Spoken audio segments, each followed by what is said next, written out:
got their big break when there was the You got how they named it? I 8-Ball? got how they started, got the name 8-Ball, and I got when they got their contract with the whatchamacallit guys after the people they used to be with had their strike. Did you get the story on how your grandpa would be notified if they got a call? I don't follow what you're talking about, so I don't think so. You know what he's talking about, They Dad? had 2 trucks. Oh no, yeah, you're talking about where she set the thing over the balcony. Yeah. Yeah. I think we got most everything that was just with Grandpa or when you were growing up. I was thinking more along the lines of, what we didn't get last time is how did you take the ownership of 8-Ball? How did that fall to you? What was the whole story behind all of that? Well, Ron and I came and joined Dad in the company, but we couldn't get along. Ron said he was older than me, so I put him in charge, and I said, I don't think so. So we had a problem. I'm going to put the camera a little bit closer so that I make sure I'm getting good audio from you. Let's push that dog out of the way. It's not supposed to be sitting there anyway.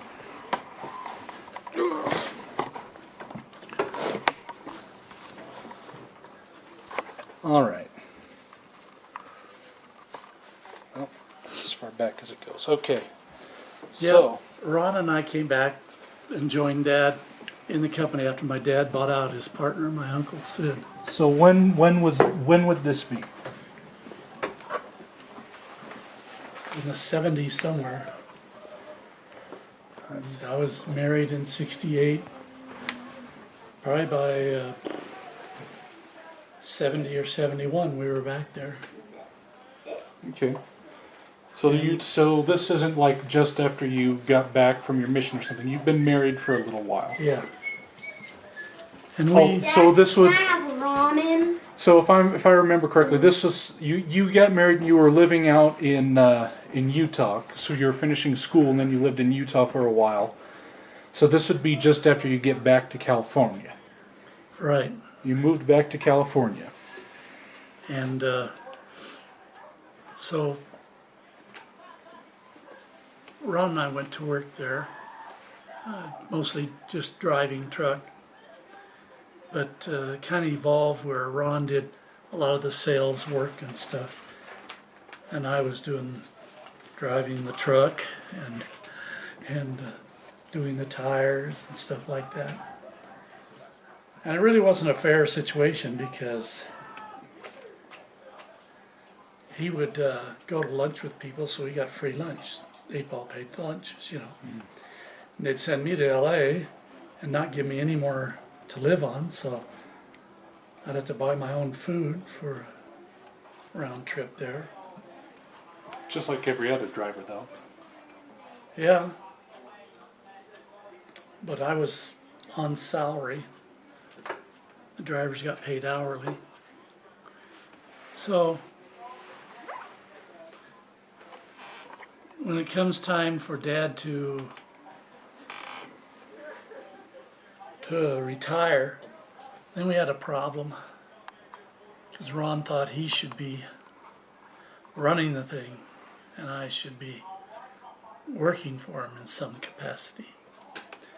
So to make things work, we had gotten the account for Certainteed Insulation down in Chowchilla. So we divided it up. He took over that portion and I took over 8-Ball. His was called Child Truck Line, and the one I ran was 8-Ball Truck Line. So so basically you split part of 8-Ball, and Yeah. you retained the 8-Ball name and the yard and whatnot. Right. And he moved down to Chowchilla and ran that operation. And Certainteed Insulation, I guess, was related to Certainteed Roofing. Yeah. And of course we got it because we were in tight with Certainteed. And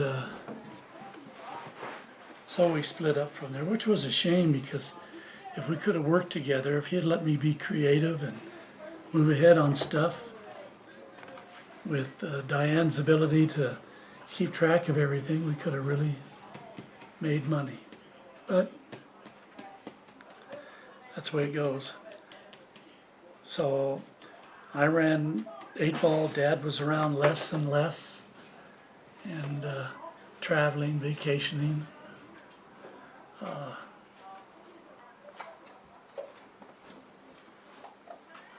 don't know what. Dad, I've just been wondering. I had already organized another company.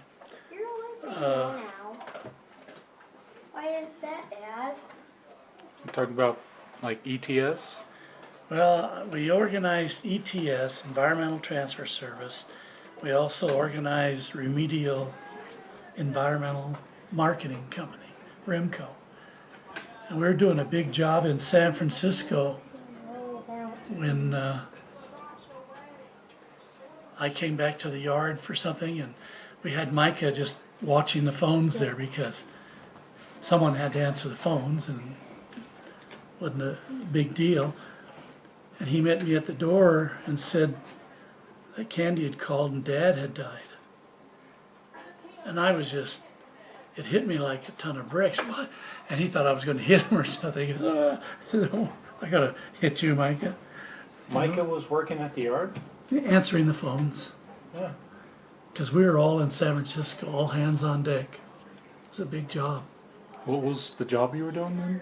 Well, there was two types of dirt, non-hazardous and hazardous. The non-hazardous was coming into the yard, and the hazardous was being taken to a landfill. And so, I mean, there was a lot of work being done there. And it was very tough to get away, even for Dad's funeral. It was awful. But that's how ours went. And I had a number of different companies. I had a company for cotton insulation. The one that the same one that had the because you mentioned this, and we had that same insulation up in our attic, and it was somebody like out in Lula, Mississippi. yeah, okay. That should have gone over big, but the guy making it was in a battle with other people, and it screwed the whole thing up. I thought the problem was that the guy that knew the trade secret died. No, he just got in a battle. I don't know what all the details were because they were so far away from us. But it eventually sunk the company, which was a shame. It was a far superior insulation to fiberglass. Soundproof, fireproof, cheaper. Actually, we sold it for more than the fiberglass, simply because we could. We'd have two bags, one bag's of fiberglass, the other of cotton. They look about the same. And you open the fiberglass, do that, and a big puff of this fiberglass comes out. And we do the cotton, and nothing comes out. Says, which do you want in your attic? This itchy stuff or this stuff? It has a higher R value. So we had a lot of stops and starts, different companies we tried that never quite made it.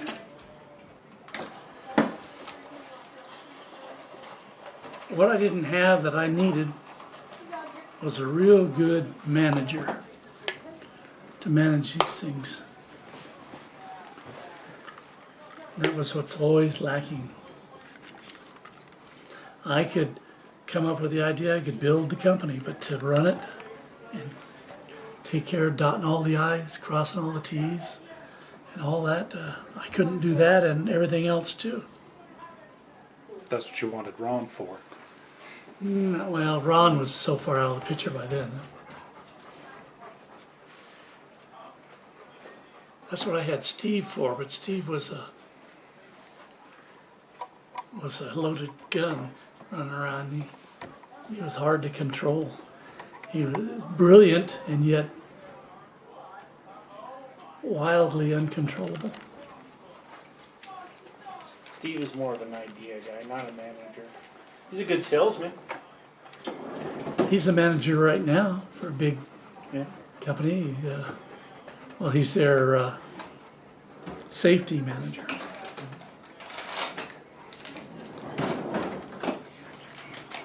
But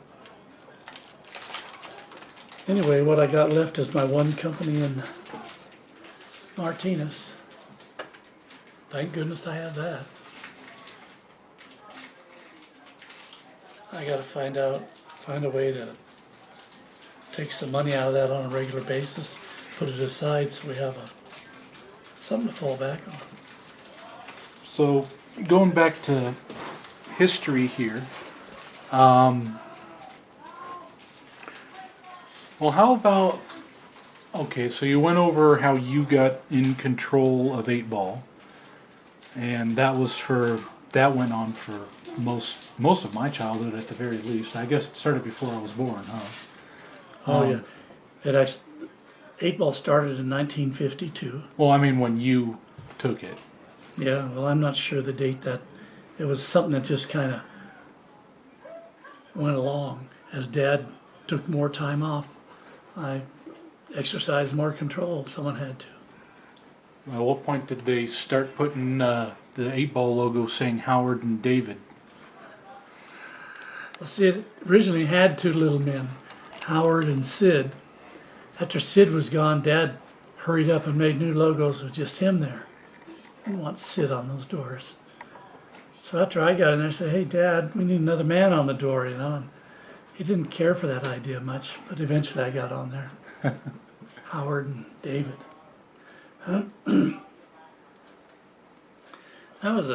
We worked hard in that trucking business. Man, I mean, I put in long hours. Long hours before I started running. I was just driving 100-hour weeks, you know. It was really tough.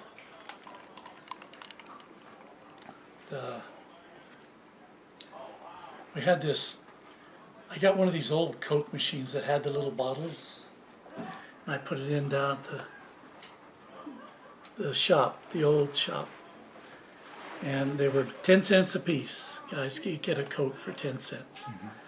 And when I had to go to LA, I'd go in there and dump all those dimes in my pockets to eat on when I went to LA and back. Pay everything with dimes. What year is this? Geez. 70s. Yeah, it would have been in the 70s. And price of stuff sure went fast. Well, Rose you fast know, after that. You couldn't get it for a dime anywhere else, but that's the only thing the machine could do was dimes. It couldn't. Because it was an older machine. Yeah, you couldn't up it to a quarter or something. So I told the guys, you can have it for 10 cents, but you got to bring the bottles back. You can't take them off. Otherwise, it cost me more than a dime. And they got sloppier and sloppier, so finally I just cut it off. You know, I couldn't make any money. Kept throwing the bottles away, whatever, you know. But that was neat. It was. Wish I had that machine now. Yeah. That fetch you some prices from antique collectors, I'm sure. Yeah, I don't know what I ultimately did with it. So, you were working hard. I recall you telling a story about when you were serving, like on a bishopric or something. No. No. Oh, you were like elders quorum. I just recall you telling a story being at church, and it's like the bishop excused you from sleeping in the middle of the meetings. No, you're thinking of my dad when he was in the bishopric. Oh. And he would work so many hours, and he'd go to bishopric meeting, and they'd just let him sleep until it was time for his end of the business. They'd wake him up, and he'd take care of it. Okay, so that was dad. So that was your dad that Right. did that. No. I was driving like that when I was Elders Quorum president, and that was a challenge. I remember one week I was home a total of 4 hours the whole week. Not all at once either. Just in time to shower and change clothes and take off.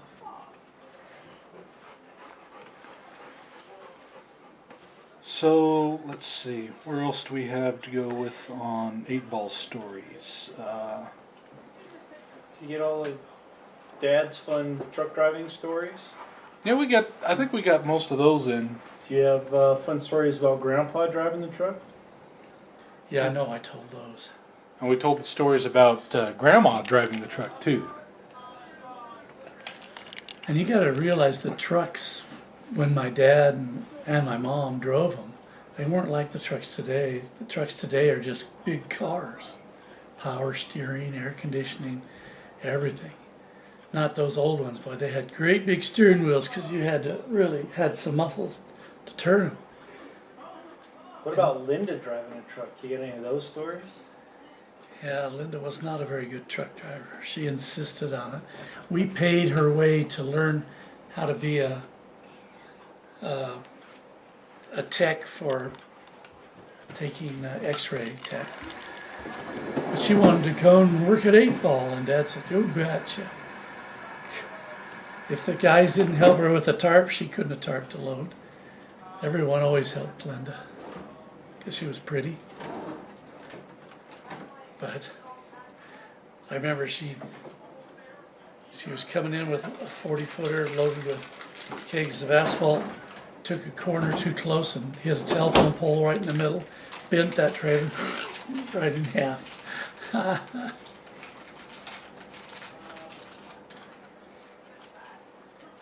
So, But oh, okay. the truck she would have been driving was a lot easier to drive than the one that Dad and Mom used to drive.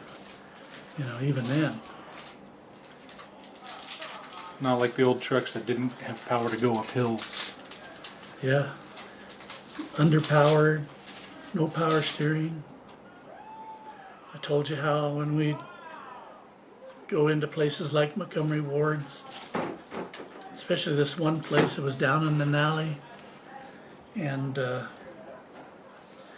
so he had to back down the alley and jackknife the truck up to the dock. Everybody come out from and back to watch, and I'm up there with them. They don't know I'm his kid watching, and Dad makes it in just one shot. Whoa! Boy, are they impressed? I was so proud. That was my dad. You know. After I was, many years later, when I was living in Fairfield and driving again, remember I used to have to back it down the side of the house? Mm-hmm. And about half the time I could make it in one shot. The other half the time I'd take 2 or 3 shots to get that. I remember there was a carpenter working on Tate's house. He had an assistant with him. And I get pulled up and I back in. It was one of those times I got it in one shot.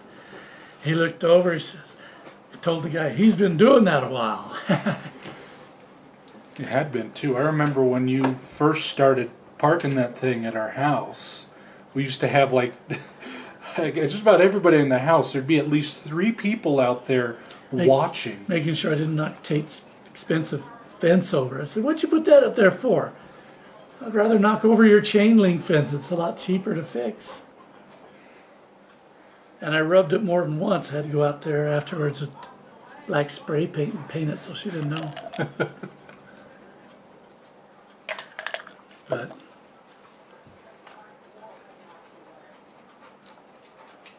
that time that I was, after we lost everything and started over, by the time I had those 2 accounts together, and I was raking in the bucks. Just one truck, 4 loads a day, grossing $300,000 a year. That's all right. Oh, here's something I remember asking you about this. I never got it on the camera though.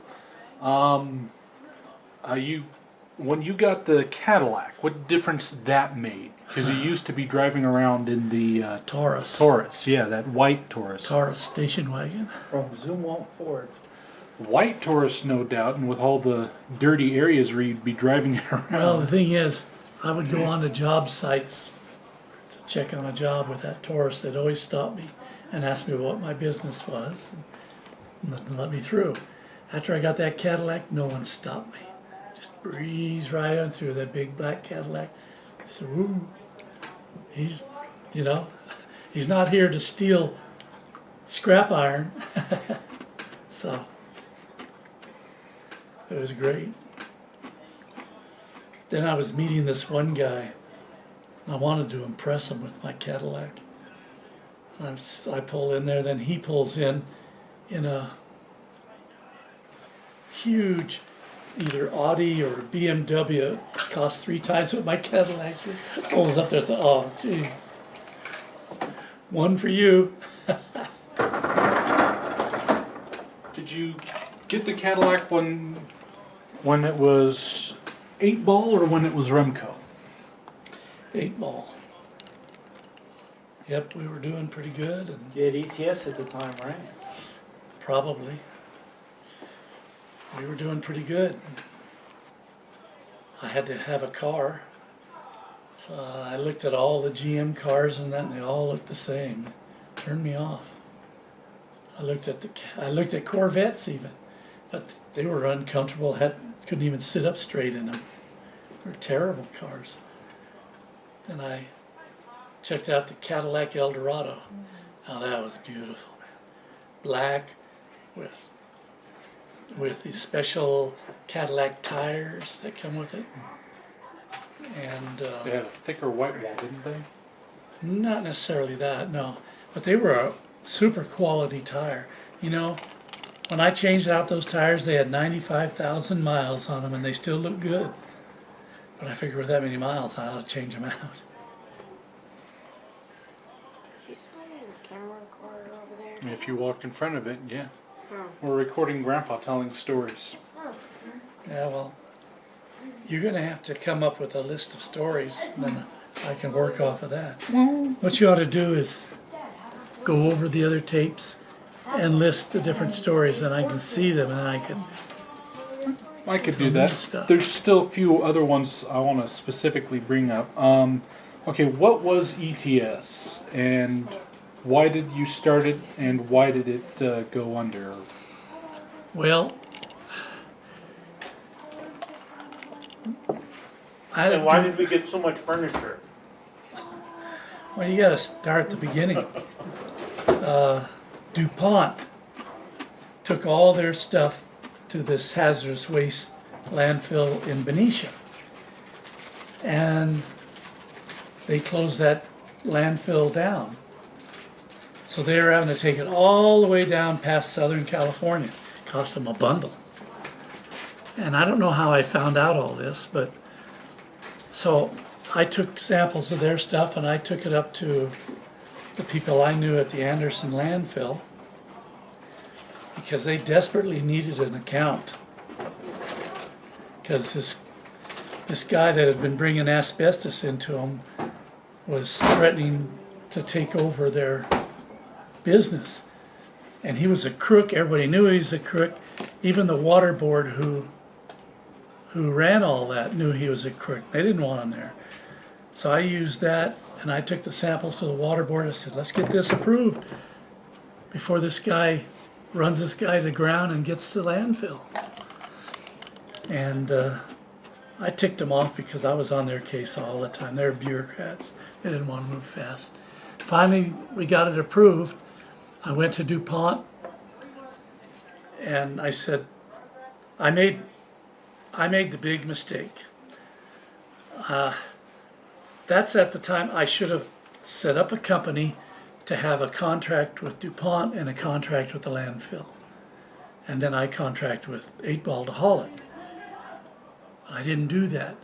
And they saw a way to get by it after a while. We were making big bucks. We saved them both. The landfill, he wanted so much to bring it in, and I gave him that and half again more. Almost twice what he was asking I gave him. And then the DuPont, I cut their bill way, way down. And everybody should have been happy. And we started hauling it up there. We were in the position now to really start making bucks. Because we'd bring that lumber down for the pencil stock from Reading and Anderson, and then turn right around and go back to Anderson to the landfill with this stuff. And it wasn't bad stuff. It was something they were going to eventually get approved for a road base. But for then, right then, Some material that wasn't directly hazardous but was classified as hazardous. Yeah, it had stuff in it, but once it was all bound up in the cement, it made road base, you know. But that's a long process to get it approved. What kind of material was it? Well, they made paint, and this was some of their leftovers. So exactly what's in, I don't remember. But after they got through mixing, it looked like gravel, well, almost dirt and gravel, you know. And Got a lot of chemicals for paint. we were going gangbusters on that. Was it marine paint? No, just whatever they made there in Pittsburgh, DuPont. And so they bullied the landfill and took the contract away from me. And it was just plain rotten of them, you know? And I got a lawyer and everything, and he says, well, we can sue them, but the only one you're really going to get a good chance at is the landfill. I said, I don't want to sue them. I want to do more work with them. So anyway, that thing eventually fell by the wayside. So the guys at the landfill felt really embarrassed.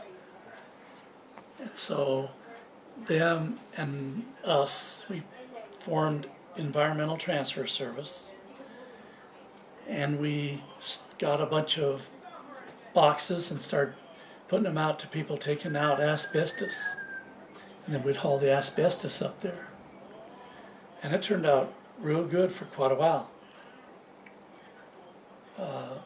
So you actually weren't the complete owner of the company? No, You had shared ownership with the landfill?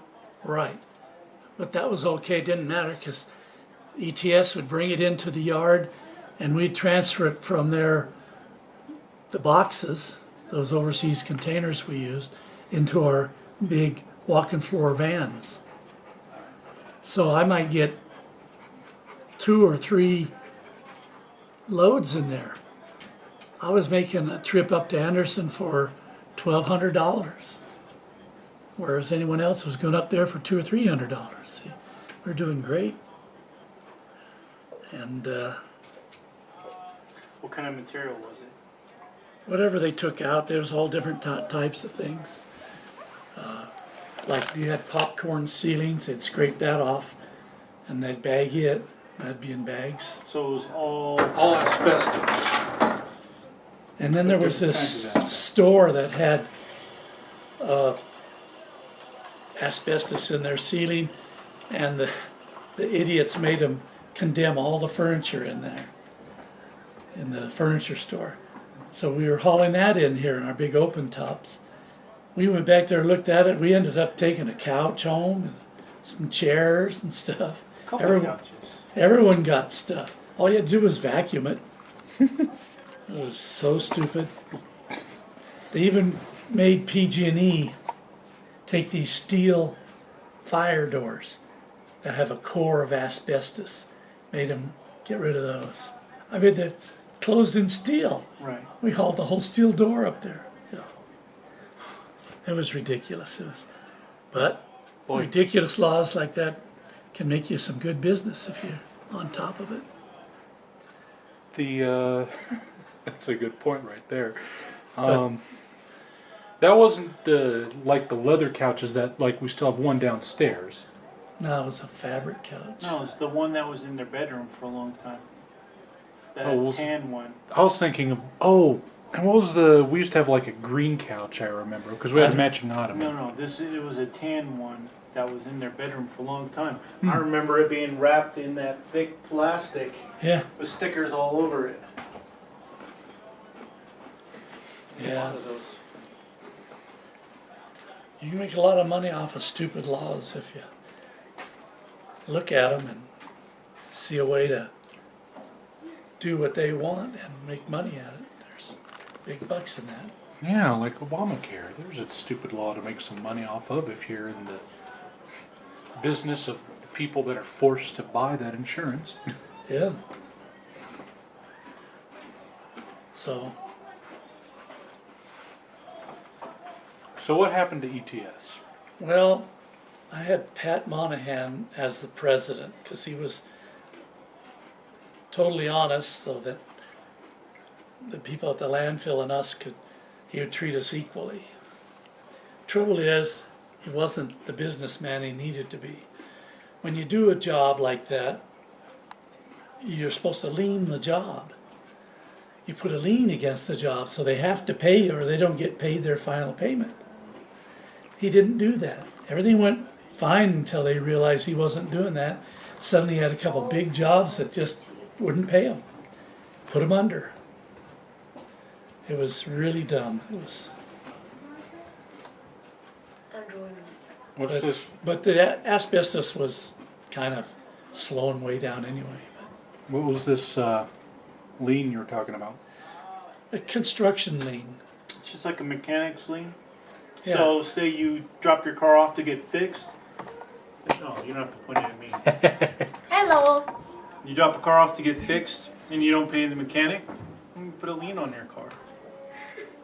That's what they do at job sites, you know. That means you won't be able to sell it, and they could eventually take you to court and get money for it.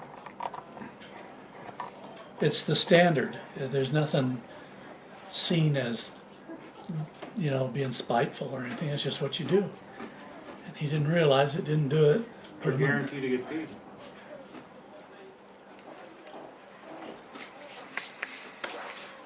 So when we closed that up, we divvied up the equipment. I ended up with about 40 of those overseas containers.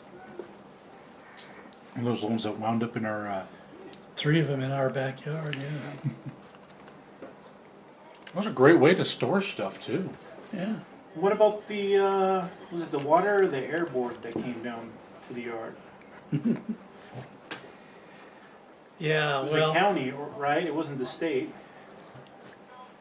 It was Contra Costa County. when we were just getting started with our Remco, and we had dirt in the yard in back that this other company was blending ash in with it and then taking it to a landfill. The landfill would take it that way. They liked it that way. So it would lock up the hydrocarbons. Well, this they had a bunch of cowboys at the hazmat in the county that went around just destroying companies because they could. They were terrible. And they came through ours and they demanded to see all our paperwork. Well, we didn't have anything to hide, so we got out all the files and all the stuff we handled, and they're going through it, and they didn't know what they were looking at. They said, well, look at this. I said, that happens to be okay, you know, so many parts of this, so many parts of that. And they really, we had, I finally, I got so pissed at them, you know, I chased them out. I said, you get out of here. Don't ever come back, you know. Oh, we're going to get the sheriffs and that. And I said, you do that, you know. And they called us down for a hearing. Well, the guy that ran the hearing was one desk over from the cowboy lady that was causing all this trouble. Who's he going to do? What's he going to do? He's going to do whatever she wants. And I said, this is Mickey Mouse. This is wrong. But they brought out all this crap which meant nothing. And we had hired a cheap lawyer, young guy. They made him wet his pants. So we said, go away. And I went over to San Francisco and met with a crusty old guy that was a former federal prosecutor and laid it all out. He looked at me and he says, that's bullshit. I said, you're hired. And well, they had come in and put tape all around. You can't move anything, can't move this. I said, wait a minute, that's 8-Ball Trucking. You're not covered them. They're Department of Transportation. You can't stop them from going. That's all there is to it. And we just took our trucks out. And all these ETS had these open top containers that they would tarp and then take up to the landfill. Well, these guys, they had a lot of them sitting out there without tarps on because they didn't have enough tarps for all of them. Only when they transport them, they put the tarps on. They're all bags, it's not going to blow away or anything. And these guys thought they had us, boy. Oh, that's asbestos out there, you know. And so they called the air board in there. The guy at the air board comes and he watches them climb up there and march around on top of those bags, which meant you step on something sharp, it comes through the bag, you got asbestos. And he says, you guys are ridiculous, you know. And he told me, he says, take them to court and I'll testify in your behalf. These guys are Looney Tunes. And so they didn't get anywhere there. And they had our soil thing all tied up. And I contacted a guy that was in that business and seeing if he wanted to buy our business from us. You know, By the way, is this Remco or ETS you're talking about? That they were. this is Remco. Okay. ETS was the asbestos. Okay. So this was. And But this so- was while all three companies were still active. Yeah. Okay. And this guy comes out, he's a three-piece suit, you know, he's a businessman. He's looking over the operation and he's really interested. And this bitch comes in with her bodyguard. Well, that bodyguard is doing more than guarding her body, you know, and we pointed that out. you Doing know. something with their body? Yes. And so Who was the guy with her? he was someone from the DA's office, and he carried a gun. I said, what are you going to do with that gun? You going to shoot me? Come on, shoot me, you idiot. You know, I made fun of him all I could, you know. It really made me angry. And she comes over, and I'm talking with this guy, and she roars in there, jumps out of the car and runs up there, tells him, you'd better not do business with this guy, or, you know, what? And the DA's trying to drag her away, you know. She's screaming and hollering, and this guy, I'm out of here. Killed the deal, you know. Well, I told you I got the other attorney, and they did put a 30-day hold on that dirt. We couldn't do anything with it. And so I asked them, the 30 days, I called him, 30 days is up this Saturday. Can I move it then? He says, absolutely. If they haven't come in with any new paperwork, you can take it out. So over that weekend, we had an outfit we worked with up north, And the county doesn't work on the weekend, that's for sure. and they came in with their trucks. We loaded them up, and this is a huge pile. Shipped it all up there. I think we broke even on the deal. Maybe we even made a little money, but it was all gone. Then she comes in the next day just screaming, where'd you go? I want to know where that went. I said, I'm not telling you. None of your business, you know.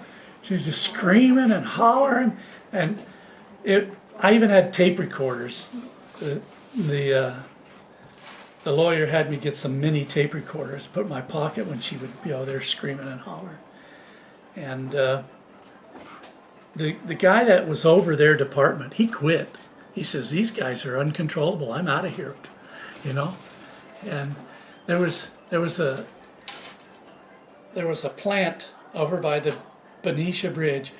They had acid in their tanks, and a tank burst and got it on the ground and everything. And they're putting up stuff, stay away, stay away. These guys go, oh, you can't tell us. They'd walk in there, and their shoes melted off. Whoa, yeah. The idiots, you know. And just like tromping on top of our asbestos. They were idiots. But they thought they had all this authority and could do anything, make their bones off of us, you know. And so that was, I tell you, I felt raped by that bitch. Did you ever have a lawsuit? We looked at it, and he finally said, it's not going to be worth your time, you know. She's gone, she's away, she's made a fool of herself, so I'll just let it go. If she comes back, you call me, we'll take care of it, you know. And she didn't come back. This was the water board, the air board? This was my attorney in San Francisco. No, that was bothering you. It was the county hazmat. They brought in the air board, and they said, these guys are loony. They're causing a problem. He says, you want to sue him? I'll testify in your behalf, you know. We told him, get off that asbestos, you idiots, you know. Tromping around looking what it was, you know, all in plastic bags. So sharps would poke up through the bags when they stepped on them. You know, it was, You don't remember her name, do you? nah. I probably have a card somewhere. So eventually she just kind of, eventually, hand me the cord there. She just got tired, I guess. I think they probably fired him after a while. There's too many people. She was causing big trouble for. I ended up in the bottom of some landfills somewhere. Yeah, well, she was on my list. So let's see. And all I had to do, I knew who I could call and she would have disappeared. Remember, you're being recorded. So don't say the name of the person to call. But I didn't want to be beholden to those people, you know, that I would call. I could have had her disappear, that's for damn sure. Would have been very satisfying. So let's see. Yep. Let's see. What are the things? Let's talk about what happened to 8-Ball. Well, after Remco was really cooking along and it looked like we had the world by the tail, we just closed 8-Ball down. It was harder and harder to make any money trucking, you know, and so So you think when the FDR regulated all the trucking businesses, so everyone had to charge the same amount, that was a good thing, right? well, you sure made money when it was. That's the ICC. Even the PUC in California was that way, though, when 8-Ball was first in business, and for many years, you could only charge certain amounts. That meant if you hauled something, you made money. So all you could do is give superior service. And it was deregulated in the 70s. I don't remember when, and it got hairy for a while, but we managed to pull off some stuff to. Oh, I did it too. No, they're donuts. To make a good situation for us out of it.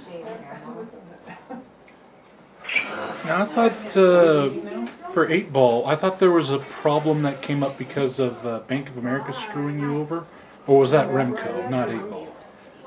No, that was 8-Ball. Bank of America. Yeah. Explain this. Well, to we me. have a line of credit with them. And suddenly they called in that line of credit. I said, we can't do that. I said, we don't have this money. We need it for our whatever, operating expenses, equipment, whatever. And bye guys.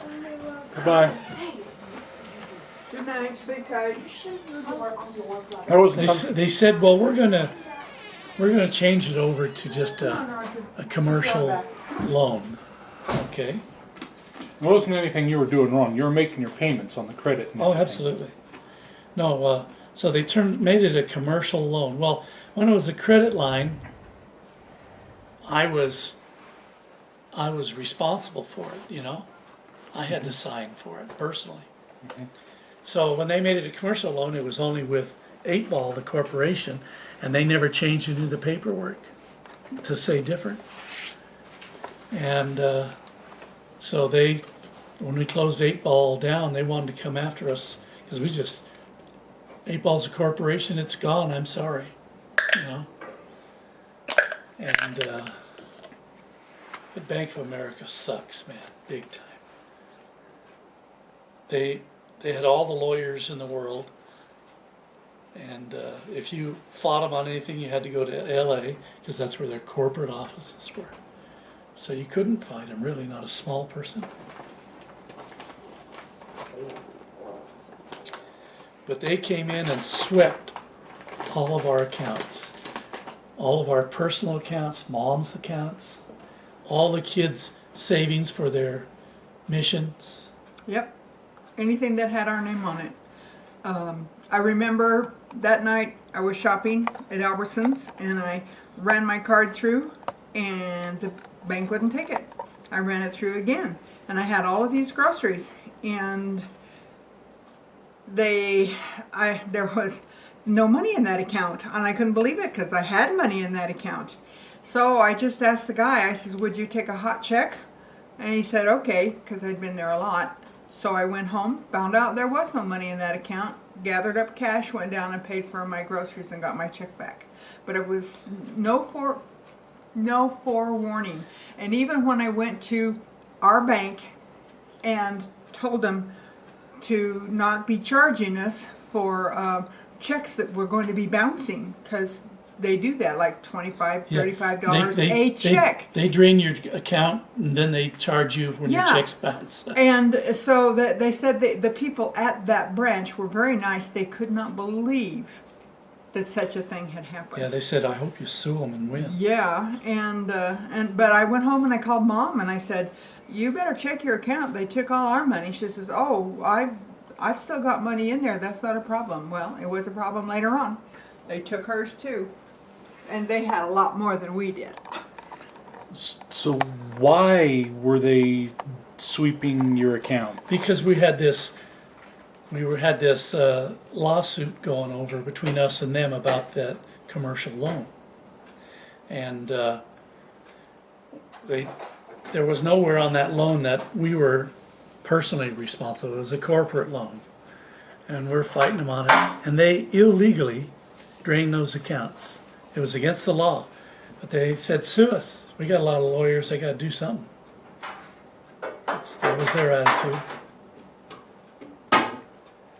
And I'm finished Well, for now. well, no. Before you do go to bed, there was a couple other things. Well, just one question, real quick. What was there was like a yard you were buying in Southern California? Was that for 8-Ball or was that for Remco? That was Remco. Okay. Now I'm sure we told that story already. We had a Indian reservation we were working with down there. We were going to expand. I mean, things were great for Remco, you know. But great things can go south in a hurry, and that one did. So, Well, Remco mostly went under because there were some laws that changed. corruption in Sacramento. The landfills wanted our business. They wanted to get us out of the business. So they got the Integrated Waste Management Board to change the laws that have been in place for generations. And suddenly the landfills could take this really nasty, contaminated stuff and dump it in the landfill. And that put Remco out of business. Because we were cleaning it, we were burning it. I had a $50,000 a month gas bill just to burn it. We had a gas line this big around coming into it. That must have been fun to install. It was pretty heady stuff. It was really going places. We almost made it. So, Well, before you head out, the one thing I wanted to mention, just because we're talking about business, and I just wanted to actually talk to you personally a little bit, because I'm thinking, as we've talked about before, I'm planning, starting a Kickstarter for making a video game. well, you don't need that on then. Yeah, well, I'll edit it out, whatever. So basically, if that goes well, I'm effectively starting my own business. I'm going to be starting my business for a game company, a game studio. I was actually wanting your opinion.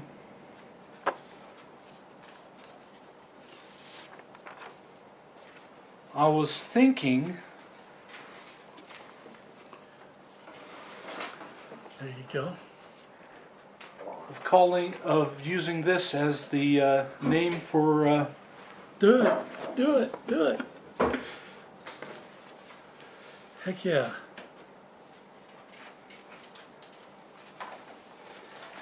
8-ball gaming. You like that? I Yep. took a scanned image. I actually made that myself in vectors going over some of the original. Tried to importing it, but a lot of things just came out a little Do you off, so I realize had what it to- means, those two men stuck behind there?